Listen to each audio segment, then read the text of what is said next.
I want to start with a quick look. We're going to talk a little bit about history, but not very long. I think we can make an argument to some degree that we have a bottom in place on some of these markets, but I would caution you, just because a market has stopped going down doesn't necessarily mean it's going to go up. If I had a bias here today that we may have to get used to these lower levels, some range of values, as we continue to adjust our cost structures to make some money. I'm a huge believer of blending crop insurance and marketing. I think that's really critical. This is more of a row crop issue than it is wheat, but tomorrow's the last day to sign up. And I can attest that on a national level, the U.S. grower is woefully undersold in new corn and probably won't sell it in some parts of the country. They're just adamant about it. If that's the case, then you have got to upgrade your crop insurance to protect your overall enterprise. We think there's going to be higher volatility. Some of that has to be pointed at our president, but not all of it. I think that's something that we have got to come to expect and manage through. And then, and the other thing, and I had some fun with Frank last night, talking about making sure that we're using tools that force execution. After 40 plus years of talking to growers, believe it or not, you've been known from a marketing perspective to procrastinate a little bit. So what we want to do is ensure that a portion of your crop does indeed get priced in a way where you can't mess it up. Okay, I want to go back. I'm not going to spend a lot of time on this, but I think this is important. This is a 100-plus year look at net farm income as shown with that gold line. The green line adjusted for inflation. And what would be considered normal or average is that zone between the red and blue lines. The red line includes the Great Depression. The blue line does not. That is what normal production agriculture is about if you can take a 100-year kind of look at it. Now, in between, and I could have also included World War I, World War I and World War II, the North American producer really stepped up to the plate, and there were some wonderful opportunities in terms of revenue. The early 70s, that one spike that we're showing you here, that's a reflection of the Russian grain robbery, and then obviously the boom in ethanol and a lot of Chinese commodity buying. But that's over, and these don't last. And I told Frank last night, I'm kind of sorry to mention this, but the next time that we have revenue opportunities like we saw 4, 5, 6 years ago, Frank and I won't be here to witness them, okay? That we're in a situation now, not that we can't make a living, not that we can't make a good living, but those margins are the exception, not the rule. We have to keep that in mind all the time. I do have an argument with the government. This arrow here reflects their December estimate of $66 billion for income this year. They're projecting 63 for this coming year, and we think that's just a little bit too low. So there's a lot of this that suggests we're kind of bottoming out and the worst is over.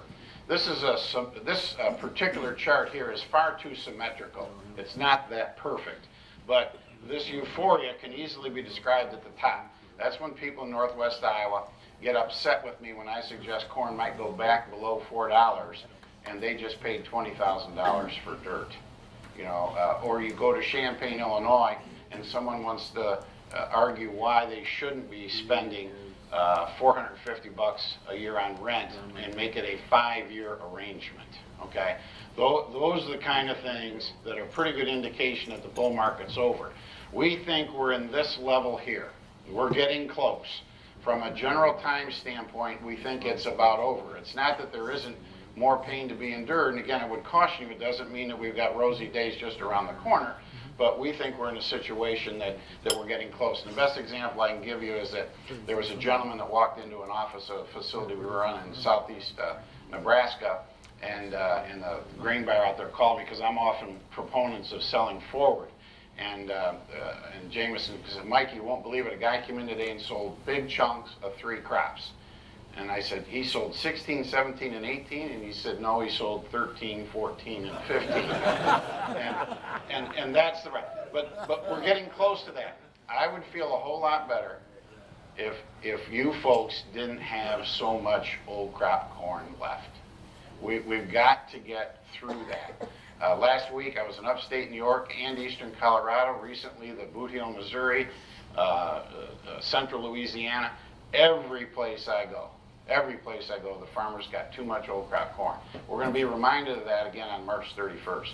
Until that is behind us, then I am not convinced that we're through the worst of this. We have to move through that, okay? How far do you understand is that bottom segment? We don't know. The question is what about this time span? I'll say this. Without a serious weather event, and we didn't have it in the southern hemisphere, okay? Just to give you an idea in corn, I'm sorry, we're going to get the wheat. Brazil raised 66 million tons last year. Last week, the Gov said 91 and a half, okay? Our internal number is 93 million. It's not sold either, okay? It's not sold either. So do we get a V bottom here that this might suggest? I don't think so. Do we get a soft U? Perhaps. I would suggest that for a while it's going to feel like an L, but eventually it will come out. The one way I describe this is I have no interest in going out to 2019 and 2020 for corn and soybeans. Why would you do this when we're still sorting through this? Okay, let's take a quick look at last week's report. And there's some numbers we just have to look at. This is a minor report in the old crop. They didn't jockey stocks much, but the soybean number in the lower left at 435 million was a surprise. The trade was hopeful that we would continue to see bean exports, especially to China, click along, and that's kind of shutting off here as South America comes on. So even though an adjustment of only 15 million bushels to carrot caught the market by surprise, and we're very, very concerned and you're going to start seeing it reflected in basis levels as we lose that export business. And then on top of it, and we're going to get to this too, you start to look at the global numbers. And again, let's stay focused on that left column, and I'm sorry I can't get to all the screens, but the wheat carryout globally goes up a little over 1 million tons, the corn up 3 million tons, and soybeans up almost 1.5 million. So world inventories are still growing. That's still problematic. A lot of that's built into the price. We're getting close, but it isn't over yet. And this is some of the concerns we mentioned. And when you look at these crop sizes, this will help. We've got Brazil, at 96.50 a year or two ago, and now at 104. This was the February estimate. What do they give us in March? 108. Our internal number is 111. Okay, so massive South American crops. Last year at this time we were rallying because they were Argentina was too wet, and they were burning up. Now it's just the opposite. So we've got to assimilate that into the overall price structure. One that sticks out for me, this is amazing. When you start talking about Australian wheat, you'll hear people talk about numbers like 24, 25 million tons. How about going from 33 in February to 35? A stunning number. The only thing I can compare that to is our own hard red wheat crop that was 32% above trend last year. So no matter what you want to say about world's producers, when the weather's right, we can really, really ramp up the production. Okay, here's another reminder. This is an estimate of what June stocks will look like with our major competitors. Have we ever had this much wheat around? Well, yeah, but this is clearly burdensome and nothing like what we saw. Everybody can remember, this was the year, remember we had that really bad Easter frost event, and it kind of really kick-started the whole ags push.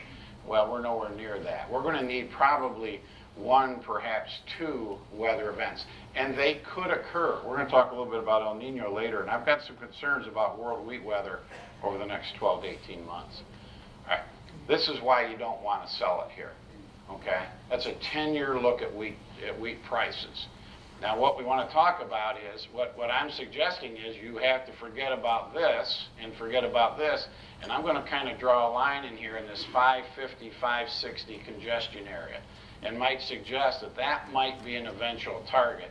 We think this is a low. We think this is a good low, and we think the market, if you have a 3 to 5 year time horizon, okay, we're going to see better values. If you're a consumer, a user of wheat, you should be paying attention here.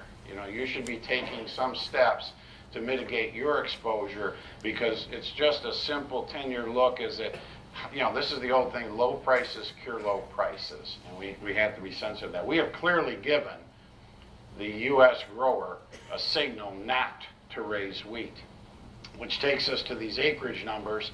You know, we've been in the, north of 50 million. At 46 million, which we think is still a smidge too high, we think that number will come down. That's the lowest planted wheat number since 1909. Okay, so we're hearing the message. We shouldn't be planting it. The real question on March 31st, in addition to the stocks report, the inventory numbers that we're going to see, is this two crop total, this crop mix of corn and soybeans. The Gov's at 178 in their Ag Outlook form. That's survey based. It's economically based, not survey based. You folks may have been surveyed here over the last couple of weeks. That data will be released on March 31st. We think we'll pick up about 1.5 million acres. Our internal numbers are right at 91 and 88.1. That's what we're expecting moving forward. So a slip in acreage, but the two crop total of corn and beans not to change much. The big shift obviously is into soybeans. Now, this will be hard to see, and I only want to make a couple of points here. This is the last S&D, and this is the projected S&D. That this is very unofficial out of the Ag Outlook Forum.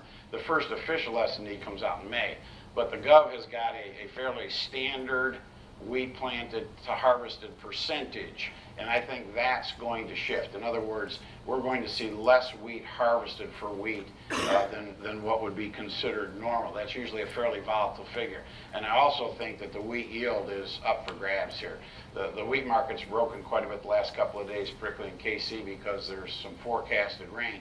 Well, having come back from eastern Colorado, they have to have this rain. We're getting to some critical stages. In the case of corn, even at 90 million and with a trend yield at 170, which is the trend yield these days, we're still talking about a crop carryout of 2.2. Now again, these are government numbers. We would bump up the acreage number. We would actually be a little lower than this yield number. That's just not much lower because we're going to plant corn and cotton on the best dirt, okay? But the problem we have is exports. See, the government's projecting a little over 2.2 this year, and the Gov's got 1.9 next year. Why is that the case? That's that Brazilian, Argentine crop I was just talking about. I hate to put a damper on the whole scenario, but we are very concerned that next year's corn export number could slip as low as 1650 because of all the competition. That's why I'm worried about that. We're dragging this a little bit. We're not going to get much of a head start in corn without a lower acreage number and some weather problems. Probably takes a yield closer to 160 nationally to get people real excited. So do I think the low last August 31st at 301.5 is probably low enough? Yes.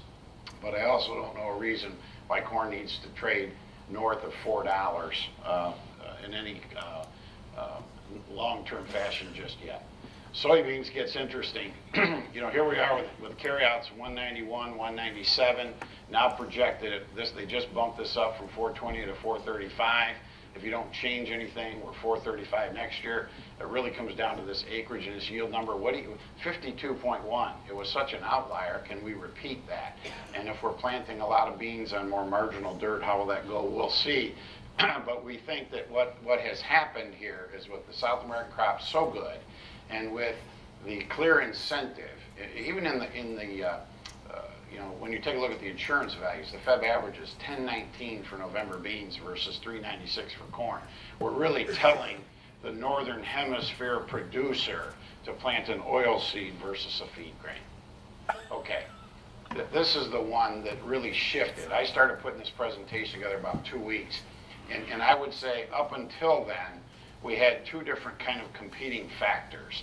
That we had the grain fundamentals that I just described are certainly heavy. They're also pretty well known, okay? And what you have is a spec community that was getting pretty excited last fall, particularly the fourth quarter, of owning the commodity space as a whole. If you went back and looked at a lot of year-end kind of market letters, and people say, you want to own energies, you want to own copper, the world economy is getting better. If you talk to people that get to China, they're buying more automobiles. If they're buying automobiles, and they're eating better. And that's all true. But it's all about timing. And we felt people pretty got loaded up, especially the energy market. And what's extremely worrisome, and I've got these moving averages to monitor, when this red 200 day is one we really try to kind of watch, and we have just smoked our way through this over the last week or so. for whatever reason, okay? And we can talk, we don't have enough time to go through all of that. The energy markets have broken down, the precious and industrial markets have broken down, and this has helped take grain down as the so-called reflation trade has backed off. Now, not that it can't resurface, in fact, I would bet it will, but round one has been squashed, and that has hurt our markets as well. There's the 5-year look. This is the same chart, but going back 5 years, and you can see that huge break in the middle of the chart is reflecting almost a mirror image of the strength in the U.S. currency as we go from 80 to 100, and down goes commodities. And they've leveled off here. And people say, okay, again, we think we've got a low. That low that you see is the $26 crude price and associated cheaper commodities as a whole. So when you're over here, we think that's a good low, and we've been sideways, sideways, sideways, waiting for that pop up, like we talked in that one chart, and it failed again. So I was hopeful that we might see something sooner, and this is just another indication that we're pushing it back. It's inevitable, but we keep pushing it back. If I'm sitting here with a grower who has all of his old crop beans sold and has 40-50% of his new crop beans sold, has the majority of his corn sold and maybe 30% of his new corn priced, and he's going to buy a good crop insurance policy, he's in good shape. Doesn't have to worry because he has an element of time on his side. But when I go to Iowa, if I was in Iowa today with a crowd this size, I would bet that half the people in the room have all of last year's corn crop. Now, that's a problem when you're fighting behind. So, we got to remember this, okay? We think that we're down here, and we think this is going to get better. All I want to do is to have everybody in this room, Jerry Heck, manage their way through this and come out on this, with their skin. So we have to be real defensive. And in the last 6 weeks, some of this you've heard from me before, we've had some opportunities, and we didn't get it done. And I have to challenge you a little bit about that. At least here in the state of Michigan, I told Bill Hunt this earlier, people in Michigan and Ohio will listen. You go to Iowa and Illinois, they just glaze over like, sure, it's going to get better. Okay, how do we develop a marketing plan in this environment? What tools make the most sense, given that chart I just showed you, okay? I sure as heck, Frank, don't want to sell everything here and then get run over the big bull market, right? Don't want to do that. But I also have to recognize I got to live to survive. So what do? Okay? In the old days, before crop insurance, before any kind of hybrid contracting, we just had this issue of, here's the price, we got all this downside risk, all this upside potential, and the so-called progressive marketers back then might sell 30 or 40% of their crop ahead, and they knew up front they had made a mistake. They either didn't sell nearly enough or they sold too much. Very uncomfortable.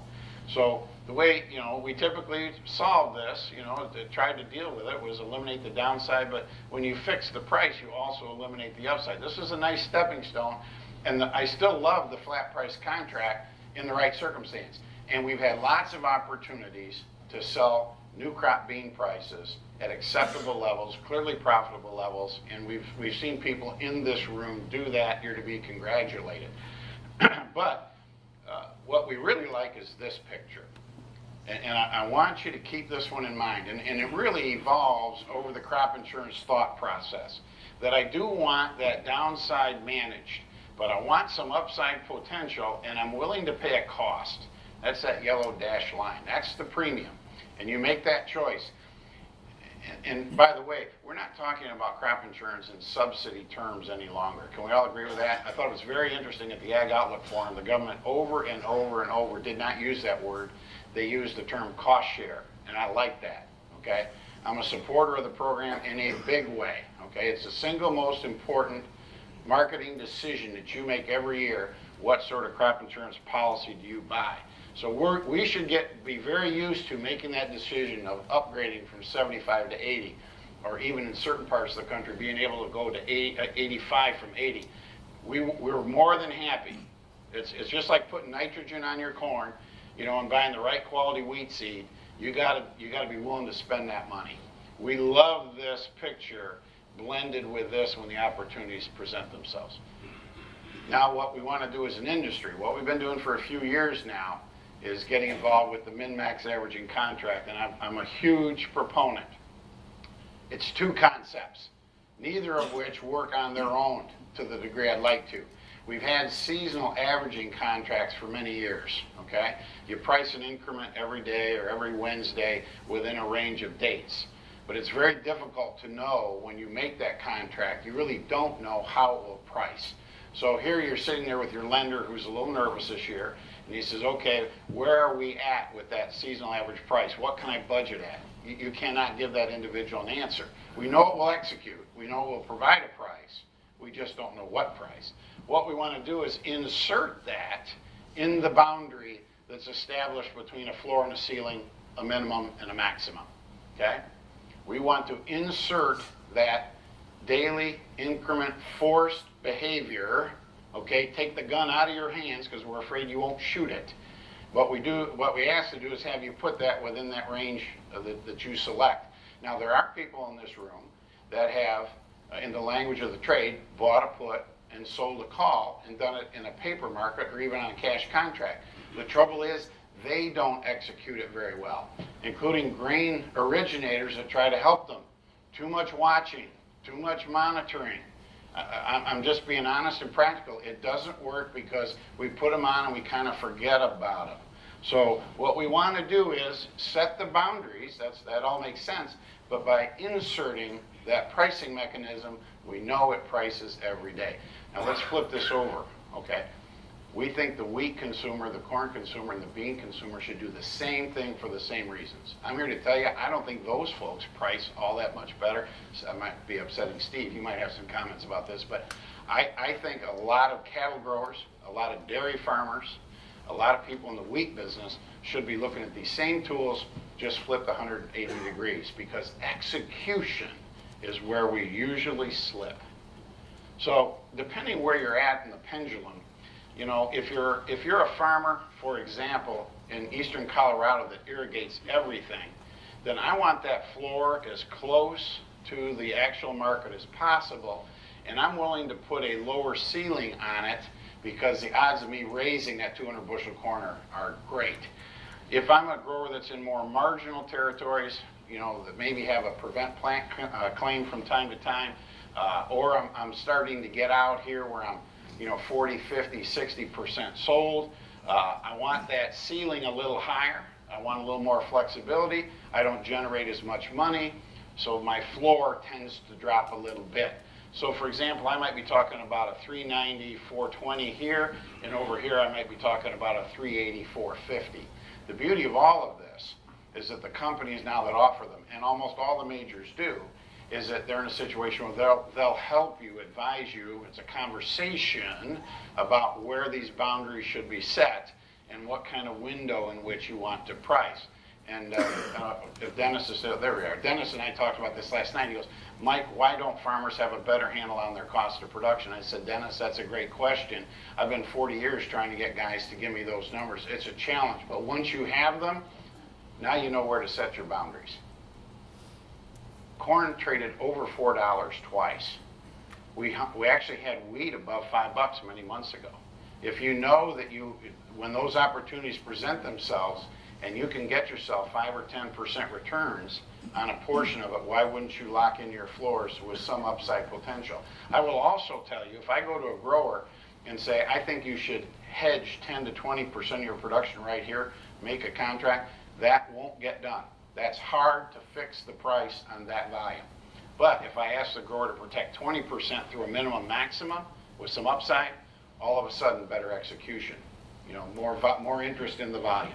Okay? Now, let's keep moving ahead. Donald Trump.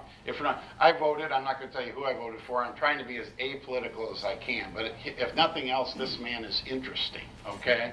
And we're going to get lots of uncertainty. And that's good or bad. Volatility can be your friend, it can be your enemy, but you have to understand it. So at 8 a.m., Kellyanne Conway says something, and by noon, somebody else is denying it. So all I'm saying, folks, is don't fight it, don't complain about it, get used to it, and expect it. Okay? We're going to talk about this. This is an argument for some other tools. I think, hopefully you can agree with that. I also think that it's pretty clear this America First agenda is on you know. So as part of that, we've got some concerns. I've got one grower I talked to in Minnesota, great farmer, and the last of a dying breed. He's an independent pork producer. And he sent me his updated marketing plan this morning. He is spooked right down to his socks because about 50%, just under 50% of our pork exports go to China and Mexico. He has every right to be nervous, right? Doesn't know what's going to happen, but he has to understand something could happen. So, we're vulnerable in this situation. Mexico is going to buy our corn. They have to buy our corn. We rail it there. Logistically, they're set up. But I do find it interesting that Argentina sold Mexico their first cargo of rice ever. So there are some things there that aren't necessarily great for ag. On the other hand, switching potentially, this is the talk 2 weeks ago today, of moving from a blender credit in biodiesel to a producer credit would take some of that money away. Effectively, it's going to Argentina because we need their soy oil for our biodiesel program. It may take on more of a domestic focus. That sounds like something President Trump would be interested in. The market's trying to weave its way through all this. Equities, bonds, this is another discussion. I like Frank. How do you not like a guy like Frank? I mean, he's for all sorts of reasons. But Frank and I talked last night. Not all these memories are great ones, Think about trying to operate your farm at a loan of north of 20%. Those are the days you went through. Now, is money going to cost that much? No. But this morning we're at 2-year highs. At the 10-year at 2.62, and we're 3.21 on the 30-year. And money is going to cost a little more. That's just one more problem for us. So we want to stay in the cash lane wherever we can. The market's trying to sort through all of this. And I'm a little bit concerned that with all this other stuff on his agenda, where is he going to be in ag? Sonny Perdue was the last cabinet member nominated. You just don't know. He's got a lot of things on his plate. Where's he going to sort through? But I do know this. Mr. Trump knows who voted for him, okay? And a lot of U.S. ag producers voted for Mr. Trump, and he is keenly aware of that. Okay, now, 2 weeks ago, I'm in Fort Wayne, going to do one of these meetings, and I had my presentation ready, and I basically had to shut it all down and just talk off the cuff because we got this statement from Bob Dinneen from the Renewable Fuels Association about a backdoor deal with Carl Icahn about point of origin on ethanol offset by E15, and that's kind of backed off here recently, but the point is you never know when this kind of stuff is going to happen. That was denied by the White House. Corn was 15 to 18 cents higher in about 20, 30 minutes. And then at the end of the day, finished 5 or 6, and we haven't gotten anywhere close to it since. How many people in the room had corn offers in working that day that were priced? Well, Bill Hunt says, I'm not worried about it. Scott Fry's going to call me, okay? How many calls can Scott Fry make in that time frame? Not nearly enough, Chuck. Not nearly enough. So you have to own that, and you have to have orders in. So here's an example of what happened. Here's soybean oil, in a matter of, because all this biodiesel concern, and this chart's 2 days old, now soybean oil is right down here. The market giveth and taketh away. So what's that mean for us? Okay, now we got to buy crop insurance. We want to use flat price contracts when they're appropriate. We need to include some minimum price contracts, and we got to do a better job with what I call the open offer, target price, good till cancel, all depending on who you have to have those orders working. And I'm not talking about $6 corn. Okay. Here's an example. We use this at Lansing, and they were starting to plant in Texas. This order had been in for 3 months, and the first time corn ticks $4, boom, large farmer, 25,000. Charlie Gallow's all excited. He calls the grower with the fill, Frank, and what's the farmer say? Maybe I better get out of that. Going higher. It's going to go higher. 5 cents. You have to pick that price for Dennis's reasons that I know that I can get a return on that. It's only a portion, and you're not allowed to place a CIC, okay? You don't place cancel if close, because that's what happens. Everybody wants to cancel. That's all about human emotion. We got to avoid that, okay? Here's the May corn chart. We've had a nice uptrending channel. We like the looks of this. We got that big pop 2 weeks ago. And in the last 2 days, we've broken down and out of this channel. That's not a good sign. And when we talked in Mount Pleasant, we talked about even when the board went up, that they were going to put it in one pocket, take it out of the other pocket with basis, and that's happened too. On the national basis, corn, we're down about 10 to 12 cents from where we were, and now the board's down and the basis hasn't improved. The market knows you're long all this old corn. You have to have a plan. Mike Anderson Sr. and I talked about this years past, said, Mike, maybe it's as simple as every Wednesday at lunchtime I sell some. You have to have a plan. You have to have a plan. Hope is not a good trading strategy. Okay, so what should your marketing plan look like? I want to be positive. I want to be proactive. I want you to do better moving forward. And I want you to admit that there is not a guru out there. That they don't exist. They don't exist. So we kind of look at things like this, and we put these bushels to make the math easy for me. And it should be 100,000. It should be 50,000 in beans. But here we got typically the 3 bins, the first 60%, in the case of beans, out of a 50,000 bushel producer, maybe the first 30,000. We want to take a good hard look at focusing on that. And these blocks are more calendar driven or something very dramatic in price, okay? We're not big fans of being 100% sold before the crop's planted. I don't think that's any more appropriate than sitting here with 80% of my last year's corn as we approach March 31st. So what do we do first? We build a fence around the operation with a crop insurance policy. Got to do it, folks. Got to do it. Okay? Then we start chipping away. And I think in the case of beans, we had real good responses to that. $10 HTAs. I know the basis up here isn't all that great. Toledo's something like 30, 35 under. And there were just a smidgen of contracts that were filled at $10, but quite a bit at $9.75 cash. And why? Because it worked. It works, and we're getting people, and I would say this today, if you're making a switch of 400 acres out of corn to beans, all of those switched acres need to be priced because that decision was made based on today's economics. Don't switch to beans and then don't get them covered. What we really pushed, and this is one with the folks at Lansing that I dealt with, in December, knowing that we had guys working into this second block, we did a 1020 floor with a 1080 ceiling. And I want to talk about this just a second, okay? When we set that up, we knew it was going to price every day, okay? Starting the day December 15 through SEP 1, every day, 55 bushels, 60 bushels, going to get priced on the close. And there have been a number of days, including today. Right now as we speak, November bean futures are about 996.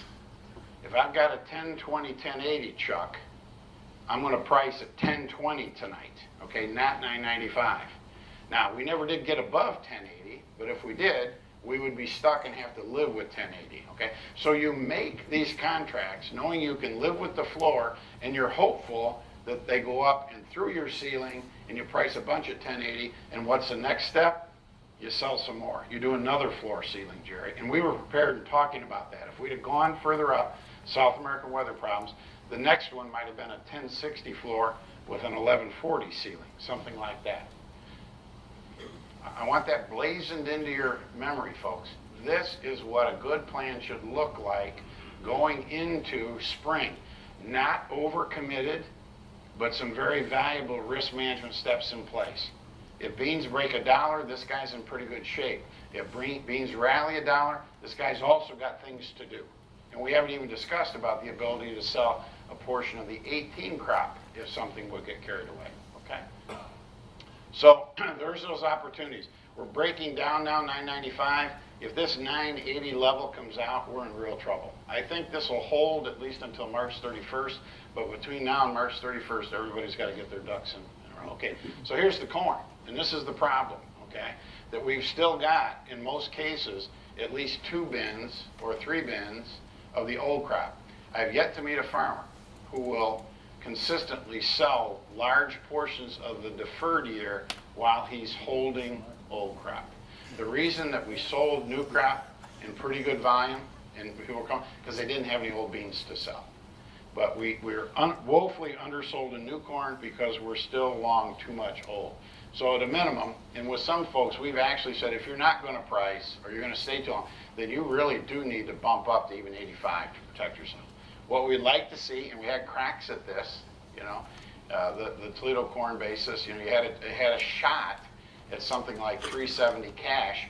If you've got a significant portion, Jerry, that has to go to Toledo fall at harvest, that 370 cash price, 375, not a bad place to do some of that. But I'm a huge fan of the minimum price. In fact, for a lot of growers, the closer you are to the cost of production, the difference between beans and corn is this situation of, you know, maybe both of these circles, you know, need to be a minimum price. We had wonderful opportunities to do 390 floors with 430 ceilings. You can also place a good till cancel open offer target price on a minimum price contract just as easily as you can a straight hedge. Okay? And here's the December corn. We like that uptrend, right? We got right into the selling zone. I've been showing this for a while. We got up in here. Now what we have is a big double top. We broke through this, and I think we're headed down here to 375. That's my fear. So I'm not, you know, if I'll go back. If I'm sitting here and I've got most of my old crop corn cleaned up, I'm not worried about this. But what I am worried about is the grower that still has so much old and hasn't done anything in new. Okay, now what about soft red wheat? And I put up 25,000. Boy, we didn't get much of a shot at this. Now, most of you bought insurance. The insurance price is only marginally higher than where the market is today. But there are some folks in Kentucky and Tennessee that are really excited about their crop insurance coverage. And to be honest with you, they kind of hope they get smoked tonight. Okay, we got real cold weather. Let's tear it up and plant something else. We'll have to watch it. But I do think harvested percentage in wheat is going to continue to decline. But we did have an opportunity, folks, and really should have executed some wheat hedges north of $5. I'll be real honest with you, in this last rally to 488, not as much of an opportunity, but we did talk to some folks in here. There was an opportunity to do some 460 floors with some 510 ceilings that we were close to executing. And I think that the more we promote the tool, the more that will make sense. We're also disappointed. We had a nice uptrending channel where we broke down through this. But you notice I've got these little circle bottoms here, saucer bottoms. I feel 420 July Chicago futures is cheap enough. Now this is a little interesting one because of it, and we don't have time to talk about the VSR, but spreads in wheat are extremely wide. In other words, the nearby is the cheapest, the more deferred you get, that spread, that's a value in space and so forth. Beans are the opposite, where we've been even had some inverses where the front is premium, the back. But I thought this was interesting. Now these are a couple days old, but July wheat was 456. You only go back 2 or 3 weeks ago, it was 488. And you compare that to July 17 at 392. So you've got a situation here, which is not totally unusual, that wheat's about $1 premium to corn. You know, and obviously that spread had been much more narrow recently. But look at July 18, 510, and had traded 530 on a day when July corn was 420. 530 is not a bad place to look. If you're committed to planting wheat, you know, maybe the first 5 or 10% should be sold there. And what I found really interesting is the back end, because of the carries, you actually had a chance to sell 564 July 19, and at the same time corn was 4 1/4. So you had wheat at $1.40 premium to corn, and particularly, you know, look at the bean price out in the back at $9.75, which is something not interested in selling, but would be interested in that. So as a wheat grower, and with these spread situations that we have, if we get a push in the front that would somehow shove the back up, that would be one area that I would want to keep an eye on. The problem you're going to have with the MinMax in wheat, particularly the further out you go, is the liquidity and the underlying options. That's a challenge, okay? Now, I'm going to wrap this up with a little look at weather. And clearly, this is a real problem, okay, for hard red country. You know, lots of talk of fires, and I was just out right where that dark spot was where I was at in eastern Colorado. They had some rain in the forecast, they better get it.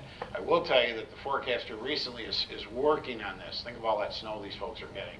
we're going to trim away at this a little bit. I actually think that's a little bit negative in the sense that we're recharging some key areas right before we get too serious about planting it.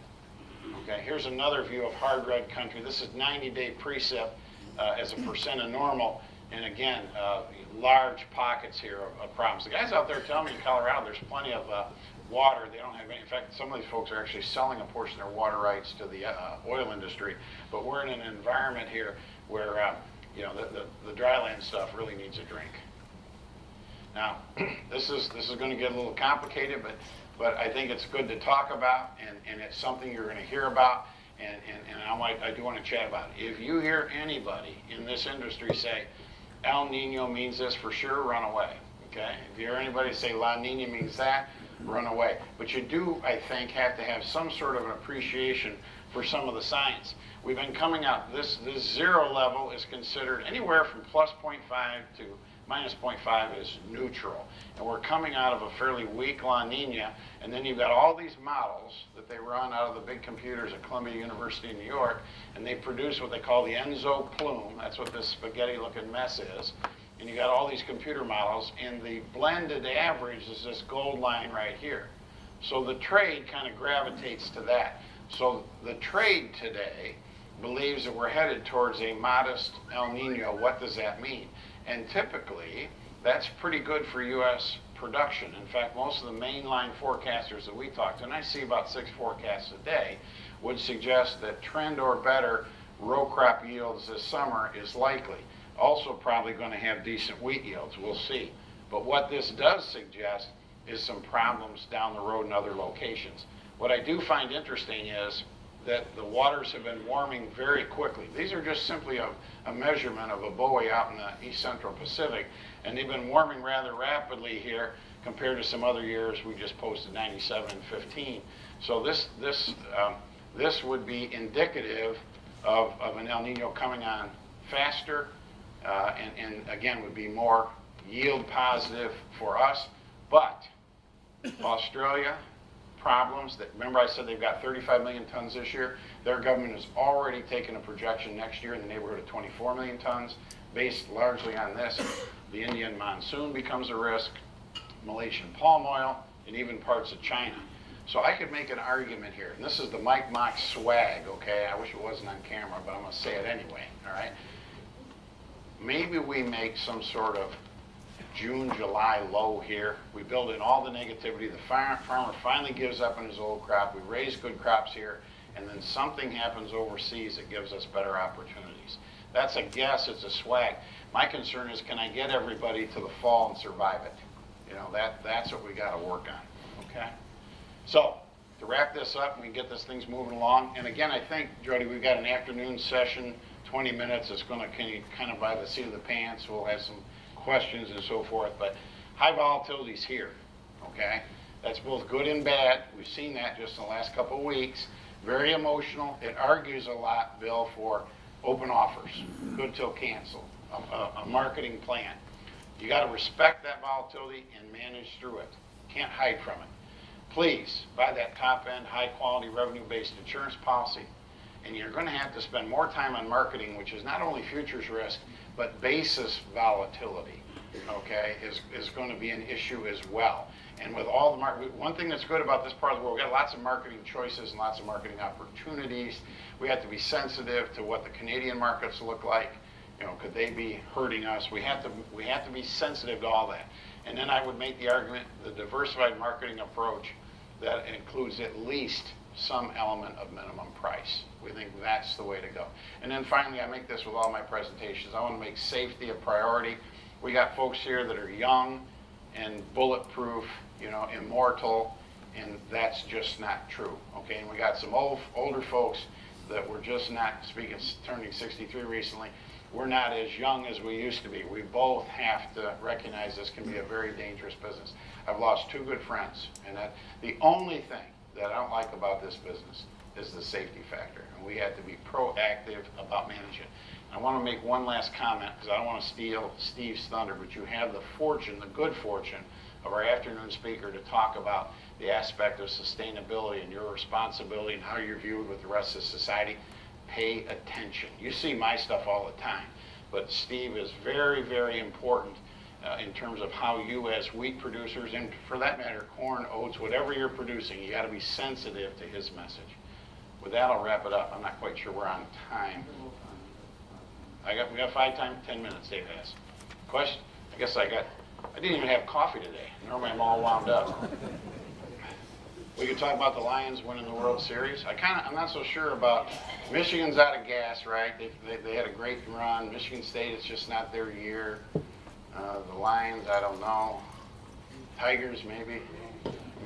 There's always hope. Always hope, Jerry. Questions? I know it's a big crowd. Keep a couple of slides I want you to remember. Remember that despair, okay? Remember that. I don't want you to lose sight of it, but don't let that interfere with the fact that you have to develop that plan and think of those 5 bins and how it fits your operation. Chuck, I know you always have a question. Wheat feeding, yeah, that's the thing. There's been a lot of interest about wheat feeding in relationship to corn, and actually global feed wheat inventories are big in competing with corn. And what gets to be a more interesting scenario is when the consumer wants to buy a particular quality, and who is he or she going to buy it from and from where, which is going to get very dicey. These guys in the West had great yields, low protein. So that's one thing about a wheat producer as well, is you really have to stay in tune with what your market wants and needs. You know, it wasn't all that many years ago, Chuck, we would load vessel quantity of white wheat to go to Egypt out of Toledo. And we just simply couldn't raise, good quality white wheat at a profit for a long time, so we kind of rotated it over. But some folks in Michigan are very successful at raising white wheat for the mill. So you have to raise a product that the folks want, okay? And be sensitive. I'll give you one quick example of that. North Carolina is one of 3 states that the government lists higher year on year in soft red. And I think a lot of this is directly related to Smithfield wanting wheat in the feed because of the texture for the bellies that they ship overseas. And to make sure that they kind of went to the counties, they went to the growers that they liked and said, look, we want these 2 varieties. We're going to pay you this guaranteed basis, and we'll help finance the seed. So I think there's some evolving things along that line that we have to be open to approaching these kinds of opportunities. It's tough to make money in wheat today. There's a lot of, on a longer term perspective, there probably should be less global acres devoted to wheat and more acres devoted to oilseed production as we shift to protein in the diet. Need to be sensitive to that. I don't think that's necessarily our story as much as it is overseas. Anything else? Jerry, you okay? You got up here okay driving through the snow yesterday. Joe, we got one? Please. In relation to corn and China, forecasters said China would be planting more acres than the United States. How is their yield in relation to U.S. yield? Yeah. The question is has to do with China, and there's all kinds of issues about China. The majority of the corn is grown in the northern hemisphere in terms of the 2 biggest, the U.S. and China. And our yields go through the roof. In China, their average farm is 2.5 acres or whatever, but they're doing better up north as they modernize their industry. But their yields are going to run in the 60 to 70 bushel range, and they're really still a wash in corn. A lot of it's out of condition. They've revamped their ethanol industry. They've done some things to try to move it from the south to the production is largely south. The consumption, the feed mills are largely, it's the other way. Production's north, consumption south. They don't do a lot of domestic transportation. It's expensive, but they're trying to figure out ways to do it. One thing I should mention, that if for whatever reason, probably weather, corn would get up to 440 or 450 futures, then based on WTO considerations, I actually think China would enter the export market and move some corn from South Korea to Japan because they have so much inventory. That's another reason why I like using 430, 440 maximums to pay for minimums, because I think it would be very difficult to get corn rolling until China has done a better job of adjusting their corn production in balance with beans. They're trying to get more domestic bean production. It's a different kind of situation. We don't have enough time to talk about it here today, but China will continue to be largely dependent on imports of soy products from South America and the U.S., even though they're trying to adjust. They've got water issues, lots of other things too. David, we okay? All right. Thank you again so much.